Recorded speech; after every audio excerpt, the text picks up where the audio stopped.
Easy fix sump pump repair. Let's take a look. That's the back of a thing from a toilet. Onto 1/4-inch piece of rod, threaded rod.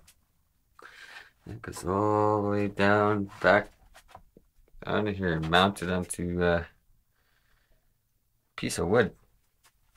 Power bar. There's the switch.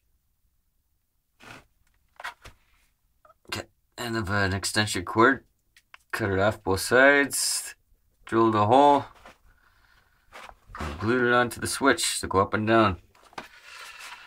Let's test her out.